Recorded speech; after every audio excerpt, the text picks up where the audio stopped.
Donc comme vous pouvez le voir, je suis en superset.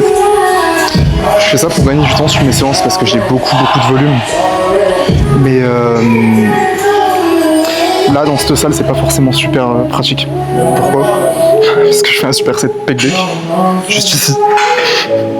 Et machine à adducteur, vous allez voir où elle est. Tout au fond là-bas. Elle est ici là. Donc ouais, les supersets c'est génial. Mais qu'est-ce qu'il faut calculer avant de les implémenter dans sa prog? Bah, la distance qu'il y a entre vos machines et entre vos exos. Pour pas trop perdre de temps non plus en switchant de machine pendant vos supersets. Parce que là c'est un peu un calvaire ce que je fais. Je sais très bien qu'il y a quelqu'un qui va me prendre ma machine pendant que je vais aller là-bas. C'est un calvaire. Donc calculez bien ça. Après moi c'est pas ma salle de tous les jours. Dans ma salle de tous les jours les deux machines sont à côté, mais voilà, pensez-y.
Voilà, training fini, comme vous pouvez le voir. Nouveau micro, DJI. Meilleur investissement de ma vie. Honnêtement, c'est une folie. La qualité du son, comme vous pouvez le voir, c'est insane. Et puis, ouais, ça peut me permettre de me bouger le cul, à faire des réels, faire du contenu, que ce soit long, court, ce que vous voulez. Ça me donne envie de me bouger le cul, voilà. C'est-à-dire que je poste plus en ce moment. Et j'essaye d'enregistrer un réel par séance. Ce que je fais d'ailleurs. Il y a des séances où j'en enregistre 2, 3. Et bon, je poste pas tout, mais je m'entraîne quoi, à parler devant une cam.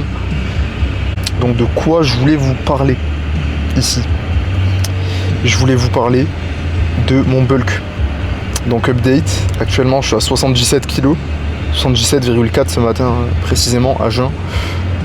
Et ouais, le physique ne cesse de progresser, comme vous pouvez le voir. C'est génial. Donc je suis sur une nouvelle prog, nouvelle salle, parce que je suis rentré en France, c'est les vacances d'été, je travaille. Et du coup je m'entraîne dans la salle où j'ai commencé à m'entraîner au tout début. C'est génial. Et du coup ouais, ma nouvelle prog elle est différente de celle que j'avais avant. Déjà, maintenant, je suis sur un focus chest, back, puis c'est déjà pas mal. Et j'ai aussi augmenté un tout petit peu mon volume legs, mais il est toujours très bas. Mais comme j'ai beaucoup de facilité à prendre des legs, vous le verrez. Ah, peut-être pas sur... si vous le verrez. Ouais, vous avez dû le voir, normalement, sur le posing juste avant. Mais ouais, mes legs ne cessent de progresser du coup. Mes pecs aussi. Même si j'en ai pas encore assez, je suis très loin d'en avoir assez. Mais bon, j'ai jusqu'à 2028. Ça veut pas dire que je me repose sur mes acquis, hein. Au contraire, je m'envoie tous les jours. Mais voilà, objectif pec dos. Même si c'est pareil, le dos, j'ai des facilités à en prendre. Donc ouais, c'est cool. C'est plutôt cool. Ça progresse bien. Je vais vous donner d'ailleurs 2 conseils très importants pour moi en prise de masse. Et il y en a un qui sera même applicable en sèche ou en déficit, en prépa, vous appelez ça comme vous voulez. Donc le premier, c'est que ouais, comme vous pouvez le voir, mon poids il monte, mais je suis quand même assez léger, 77 kg, c'est pas énorme. Mais pourquoi? Parce qu'en fait j'ai 3 ans de bulk. Et sur mes 3 ans de bulk, en fait, je veux passer le moins de temps possible en déficit. Et ouais, profiter au plus de surplus calorique, quoi. C'est pour ça que je suis en très léger surplus. C'est pour ça que vous voyez souvent des compétiteurs faire des bulks très longs, des off-season très longs. En fait, c'est pour rester le plus de temps possible dans l'environnement le plus propice à prendre du muscle et à faire de la viande. Puis le deuxième conseil, comme vous l'avez sûrement vu sur le premier... Ouais, sur le training, au début de la vidéo, en intro. Depuis quelques temps, depuis avril, j'ai fait une formation.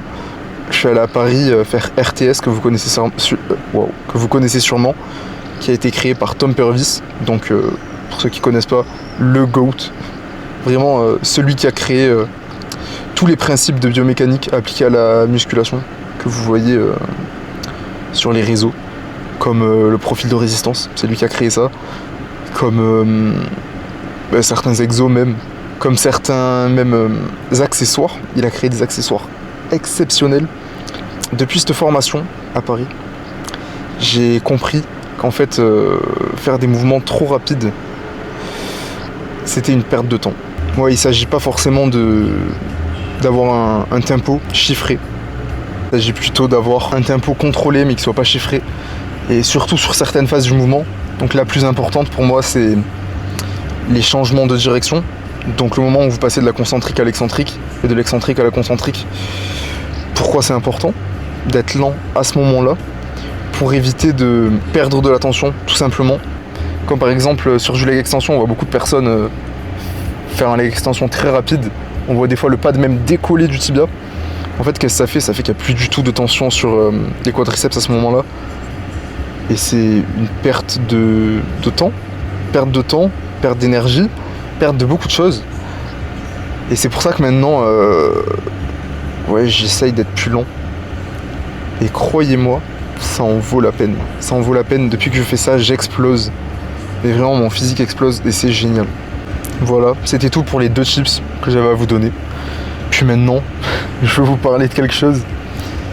Je vous ai déjà parlé de Ferran. Pour ceux qui ne connaissent pas, c'est celui qui m'a initié en quelque sorte au body. Celui qui m'a poussé à me lancer finalement. Parce que ouais, j'étais déjà intéressé par le body, je voulais déjà monter sur scène depuis des années. Mais c'est lui qui m'a dit gros, vas-y, attends pas. Et du coup, je l'ai fait grâce à lui. Et ce même mec, il est en train de faire une saison là. C'est sa 3e ou 4e saison. Et il était pro men's physique en WNBF. Et là il veut monter, du coup il est monté en classique et en bodybuilding. Je vous laisse voir ce qu'il a fait. Voilà. Donc il a gagné sa catégorie en classique et en bodybuilding. Et il a gagné l'overall en classique et en bodybuilding. Et le fun fact c'est que là on est mercredi. Et samedi là, on va le voir à Tarragone avec mon collègue Bruno. Sur scène en WNBF, premier show WNBF de la saison. Ce sera son 2e show de la saison. Et j'ai vraiment hâte de voir ça. Je suis persuadé qu'il va gagner une pro-card one shot en WNBF là. Même 2 pro-cards. Et je suis même persuadé qu'il va finir champion du monde à la fin de l'année. Même si c'est en novembre et qu'on est en juillet.